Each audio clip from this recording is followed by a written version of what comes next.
Bienvenidos a Entrevistas El Espectador. Hoy mi invitada es Doris Salcedo, una de las artistas más reconocidas de Colombia y a nivel internacional.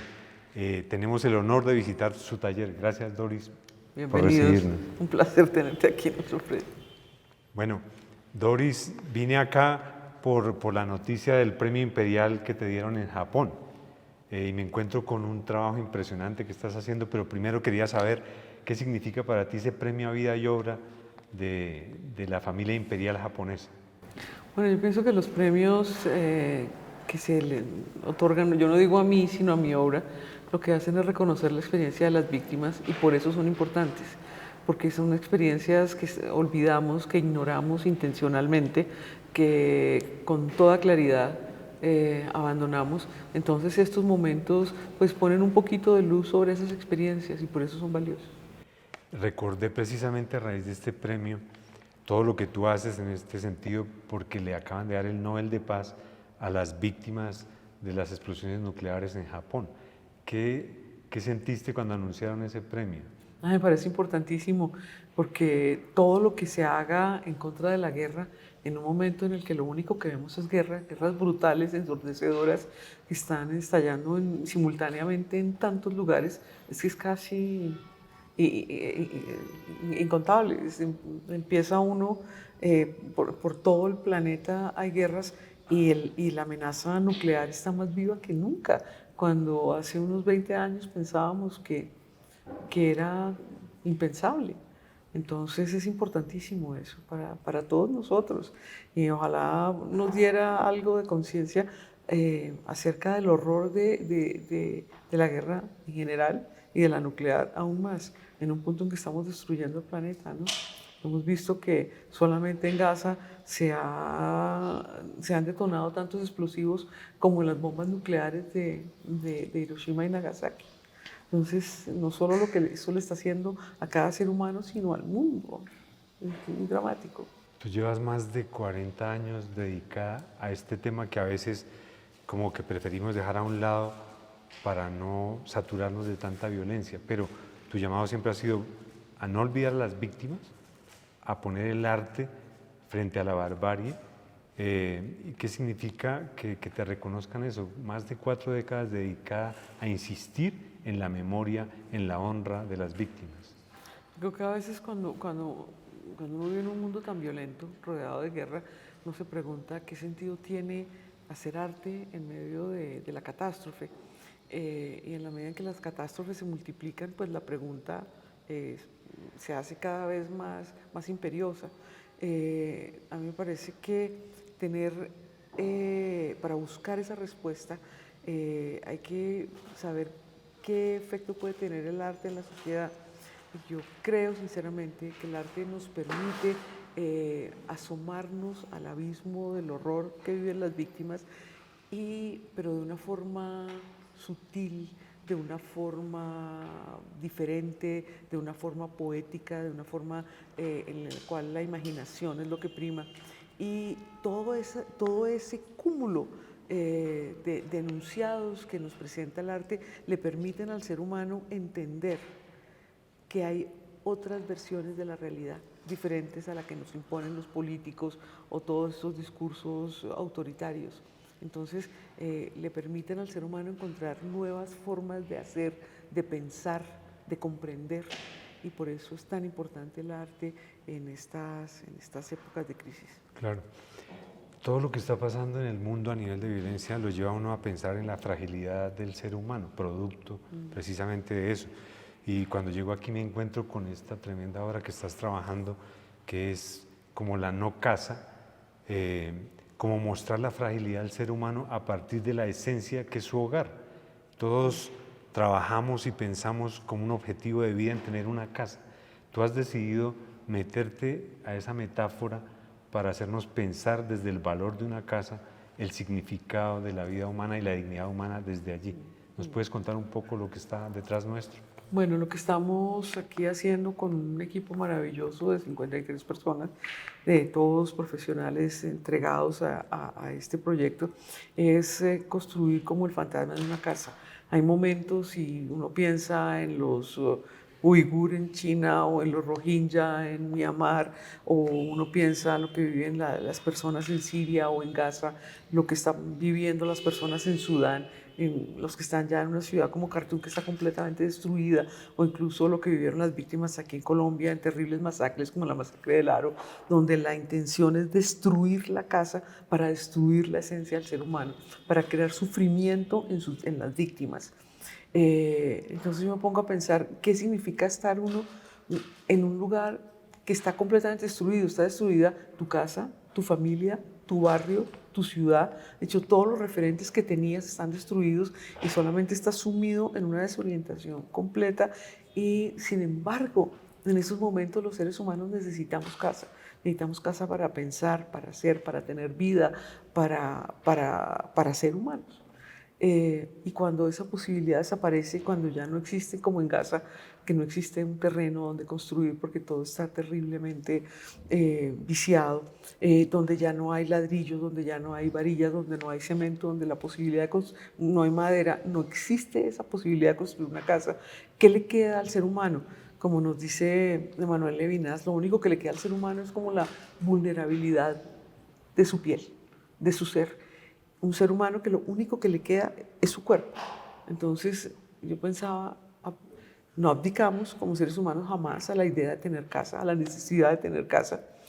¿Y con qué la construiríamos? Y si lo único que tenemos es el pelo, es nuestro cuerpo, sería el pelo, entonces es construir una gran casa de pelo, tejida, así como las arañas sacan de su abdomen la seda para construir la telaraña, nosotros construimos a partir de nuestro propio cuerpo ese ideal de ser humano que es tener una casa, que es tener un hogar. Entonces, y además de eso, esta casa que es tan frágil, que es tan vulnerable, casi invisible, porque estamos trabajando en lo casi invisible, esta casa está rasgada. A pesar de ser el fantasma de una casa, está rasgado porque hay fuerzas que intentan destruir, así sea la noción misma de casa. Es un microtrabajo, ¿no? Me daba cuenta yo ahora, porque tú has hecho obras en este sentido de gran dimensión. O sea, recuerdo Desarraigados, por ejemplo, que estuve en los Emiratos Árabes, o Palimpsesto, el homenaje a los refugiados a través de la arena y sus nombres que se van diluyendo. Acá yo veo un microtrabajo, grandes profesionales dando puntadas muy específicas. Hay tejedoras en Boyacá ayudándote con otra parte. Ese detalle microscópico, ¿por qué es tan importante aquí? Porque estamos acercándonos a lo invisible. Es decir, la casa ya no existe. Por eso el título de esta casa es Casa Tachada. Es destruir la posibilidad de casa. Entonces lo que queda es lo más profundo del ser humano, de su necesidad de tener casa. Es solo una noción, pero la materialidad de la casa como un lugar que te protege, que te permite ser, esa ya no existe. Entonces estamos aquí trabajando en micras. Entonces todos los materiales que se trabajan acá son de 0.06 milímetros. Es casi invisible. Es como tener la sensación de algo que el arte no nos va a permitir olvidar, que la necesidad de ser humano no nos va a permitir olvidar, pero que está casi completamente destruido. Como siempre en tu obra, es llevar esto de una manera metafórica a lo sensible, ¿no? Que no pensemos en la casa como el acto de la propiedad física, sino más como una propiedad espiritual. En lo que nos hace humanos, que jamás podremos abdicar a eso. No importa qué tan violento sea el medio en el que las personas se encuentran, si están en Gaza, si están en el lugar donde estén, en Siria, en la zona más destruida, de todas formas la gente inmediatamente lo primero que hace es tratar de construirse un techo, tratar de construir un lugar donde proteger a sus seres queridos, protegerse a sí mismo. Es que es una necesidad, es un derecho humano que está reconocido como tal, como derecho humano, y sin embargo el crimen de destruir casas, que se llama domicidio, no está tipificado como un crimen de lesa humanidad, lo cual es absolutamente absurdo en este momento de la historia. Eso me llamó mucho la atención, domicidio, que se supone que va a ser un término que va a ser adoptado dentro del derecho internacional humanitario. Sí, pero que aún no lo está. Y después de todas las guerras que hemos vivido los seres humanos, ese crimen aún no está tipificado, no está castigado. Eso es impresionante, ¿no? Entonces pueden cometerlo con total impunidad, pero total impunidad, como lo estamos viendo en este momento, Bueno, en diferentes partes del mundo. lo que yo he sentido viendo el trabajo que están haciendo también me lleva a dimensionarlo incluso como el planeta mismo, el hogar, el planeta hogar que estamos volviendo no hogar. La casa común que estamos destruyendo, la posibilidad de habitar una casa común, ¿no? Es que el arte lo que nos hace es ver desde lo más patético de la miseria humana, lo que nos permite es, a través de la imaginación y del cuidado así, del trabajo cuidadosísimo, es elevarnos un poquito, salir de esa miseria terrible y elevarnos hasta encontrar un punto donde podamos percibir o intuir que existe una posibilidad de reconciliarnos como seres humanos, como humanidad. ¿Dónde podemos encontrar esa humanidad reconciliada, ¿no? Pero evidentemente ya es allá en las ideas, en las imágenes, en la imaginación, porque la realidad lo que nos está diciendo es todo lo contrario. Correcto.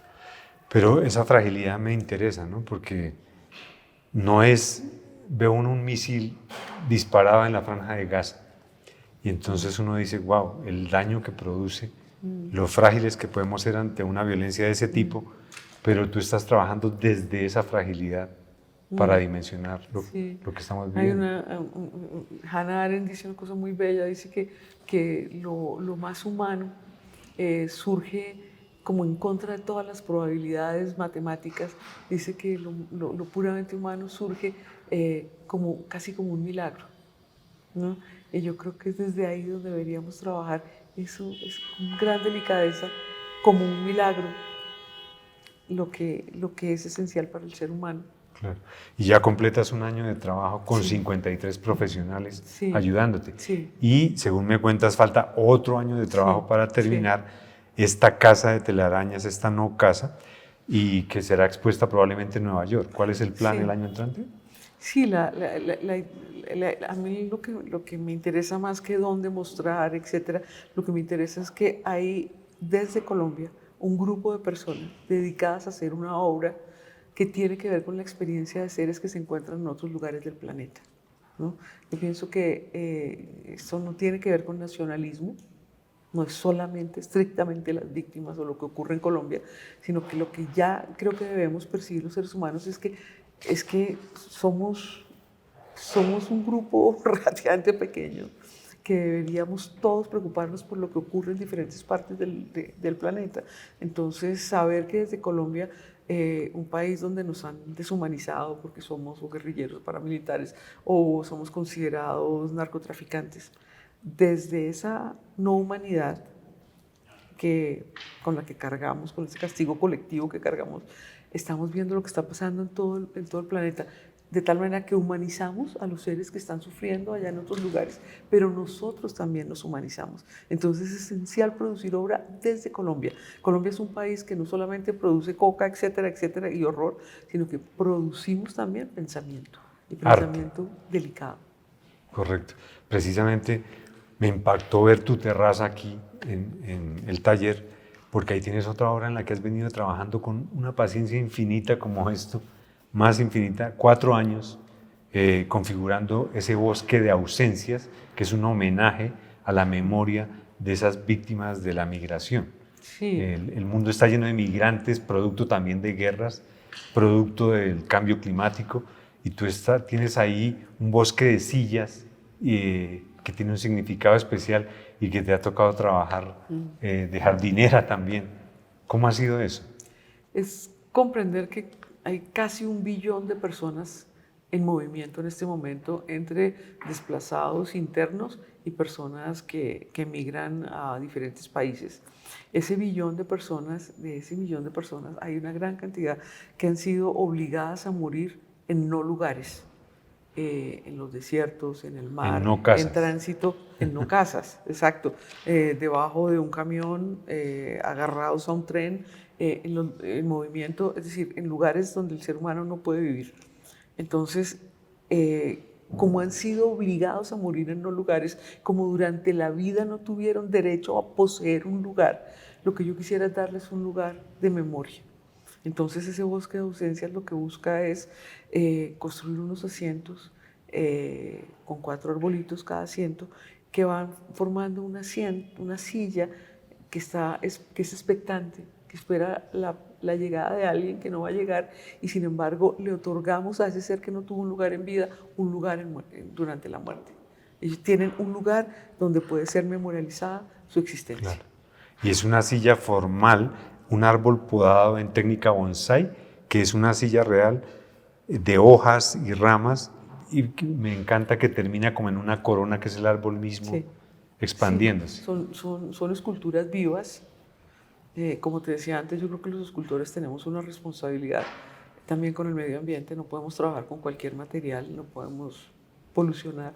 Entonces tenemos todo lo contrario, la necesidad de construir obras que ayuden también a reforestar. Y en esa medida esa obra intenta ser un tributo a la vida vegetal, a la vida humana, a la vida en general. Sí, precisamente ahora quiero que me cuentes de tu visión sobre lo que sigue ocurriendo aquí en Colombia, porque seguimos contando desplazados, víctimas de todo tipo de violencia. Ahora, no solo por guerrilla, Doris Salcedo, por ejemplo, hizo Fragmentos, que es el gran contramonumento que está en el centro de Bogotá a partir de la fundición de los 9.000 y pico de fusiles que eran de la guerrilla de las FARC. Eso cerrando un proceso de paz que de todas maneras significó el fin de una violencia, pero ¿qué piensas ahora? Porque la violencia sigue, se ha atomizado, hay mafias por todas partes y seguimos registrando víctimas y personas sin casa todos los días. Sí, es muy triste saber que el proceso de paz no fue lo que soñamos. En el 2016 nos hicimos esa gran ilusión de que íbamos a tener una paz estable y duradera. Ahora vemos que no es así y que producimos, como bien dices tú, víctimas permanentemente. Es una tragedia. Es una tragedia, y esa tragedia va acompañada de la destrucción, de la deforestación, de la pérdida de libertades, y es un momento muy complejo que no solamente se vive en Colombia, sino en todo el mundo, donde es como si la democracia ya no tuviera un valor, como si ya esa noción se nos volviera cada vez más lejana, ¿no? Y como si solamente las opciones autoritarias estuvieran vigentes, y los que creemos en el diálogo pues estamos cada vez en minoría y con menos argumentos, desafortunadamente, ¿no? Tenemos los argumentos, sabemos que es importante, pero es como si no nos escucharan. Claro. Y por eso hay que trabajar, tanto tú desde la prensa como yo desde el arte, tenemos que trabajar cada vez con más ahínco para que esos argumentos más sutiles sean escuchados, ¿no? Y podamos enfrentar esos argumentos a esas voces arbitrarias, violentas, unívocas, autoritarias, que es lo que prima en este momento. Sí, pensando en eso, yo recuerdo que tú respaldaste, pensando en la paz que todos queremos, este gobierno del pacto histórico y de Gustavo Petro. ¿Qué piensas hoy, 2 años después, de la paz total que no ha sido? Algunos dicen guerra total. Sí, por desgracia no ve uno un plan claro, ¿no? Yo pienso que ha sido un poco confuso, la negociación no ha sido, es como si no hubiéramos aprendido los procesos de paz anteriores y se empieza un proceso de paz con una cierta ingenuidad, otorgando pues unos beneficios que no han sabido recibir los armados, por desgracia. No sabría qué más decir, porque creo que ya es como un conocimiento que compartimos todos, que esto está fracasando y que no va a llegar a buen término, especialmente en los 2 años que nos quedan, y por desgracia solamente los autoritarios podrán imponer sus razones a la fuerza, ¿no? Por desgracia el diálogo no nos ha llevado a buen puerto. Es como si solamente la fuerza se escuchara. Pero tú sigues hablando desde donde te toca el arte, Por Pues ejemplo, sí. Fragmentos cumple 6 años. Sí. Ese piso helado que simboliza que está cicatrizado por los golpes de esas mujeres víctimas de la violencia, sigue siendo el escenario para manifestarse frente a todo lo que está ocurriendo. ¿Cuál es tu balance 6 años después de Fragmentos? Yo creo que es un balance bien positivo porque hemos tenido dos tipos de trabajos en Fragmentos. Uno es el trabajo con las víctimas, que hacemos obras de arte con el concurso de las víctimas, es decir, ellas participan en el diseño, en qué quieren decir, y simplemente nosotros hacemos un acompañamiento y el espacio es de ellas, sus testimonios se escuchan, se amplifican, ha sido un trabajo muy bonito. Y por otro lado, hemos logrado que un número importante de artistas piensen obras específicas para Fragmentos y específicas para el momento histórico que estamos viviendo. Entonces la intención de Fragmentos no era ser un monumento que contaba una versión sobre la historia, sino era ser un monumento polifónico que se transformara cada 3 meses. Hay un artista contando su versión o unas víctimas contando su versión y eso ha sido continuo. Tenemos una programación sólida y creo que recibimos a los artistas con toda generosidad y les entregamos un espacio digno, elegante y donde su obra se presenta con todo el rigor que requiere el arte. Tu obra también ha estado marcada por una serie de actos de memoria, acciones de duelo. La primera vez que me llamaste la atención fue con lo del Palacio de Justicia, luego estuvo lo de Jaime Garzón, por ejemplo, que ya cumplió 25 años, las víctimas de los líderes sociales asesinados, etc. O sea, fuera de tu taller, haces acciones simbólicas.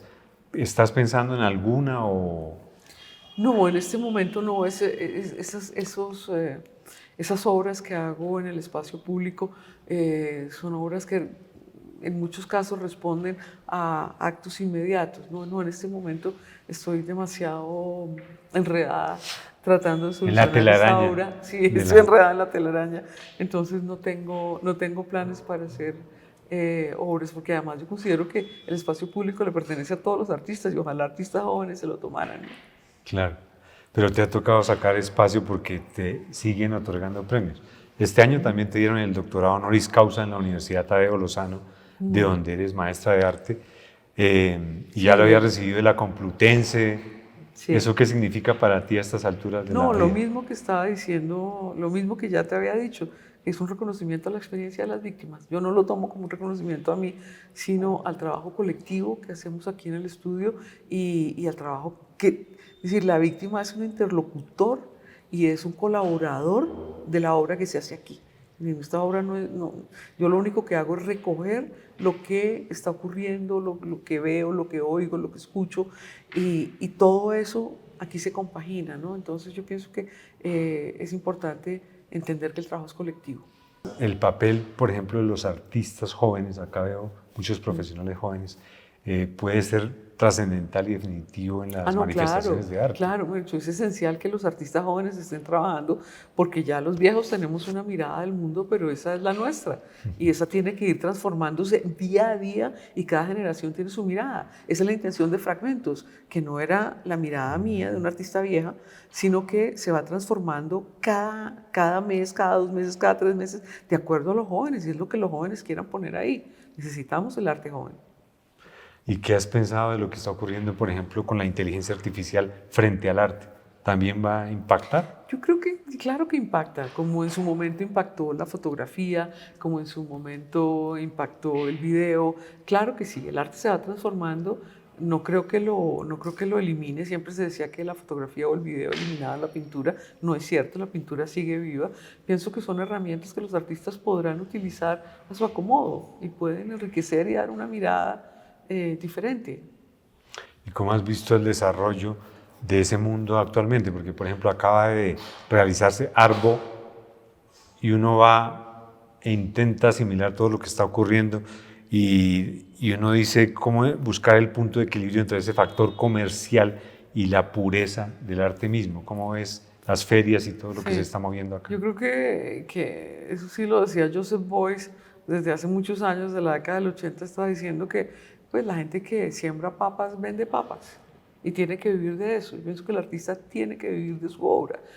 No hay manera de que, si yo voy a un supermercado, a mí no me dan un mercado porque yo diga, mire, yo tengo un trabajo espiritual, yo soy artista, trabajo con lo intelectual, por favor. No, tú tienes que pagarlo. Entonces el artista tiene que vivir de algo y yo pienso que eso es parte de la dignidad del ser artista. El artista tiene que vivir de su trabajo. Creo que en particular para las mujeres el poder nosotras vivir de nuestro trabajo es sumamente importante, es algo casi novedoso, ¿no?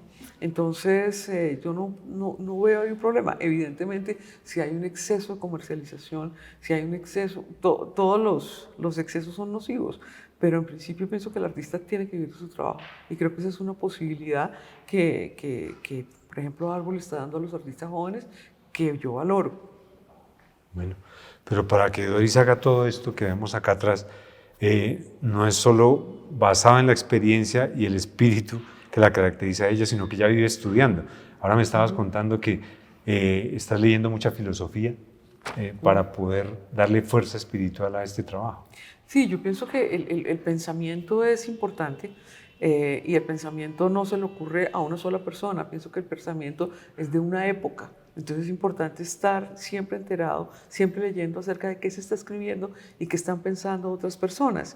En este momento, y ya llevo un año, leyendo a un filósofo camerunés que se llama Achille Mbembe. Pienso que es muy importante que en este momento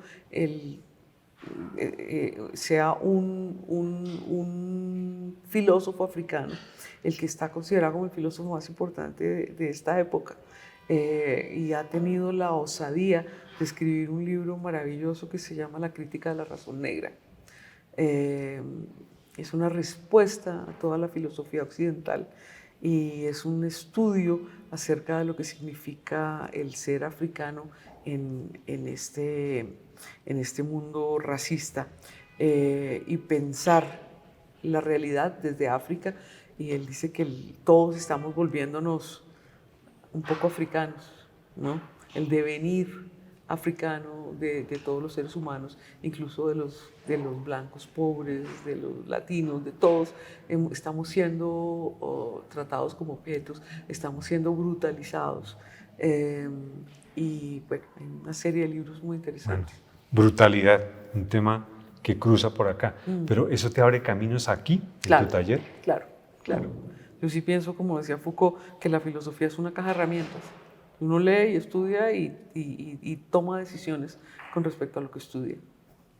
Bueno, filosofía, arte.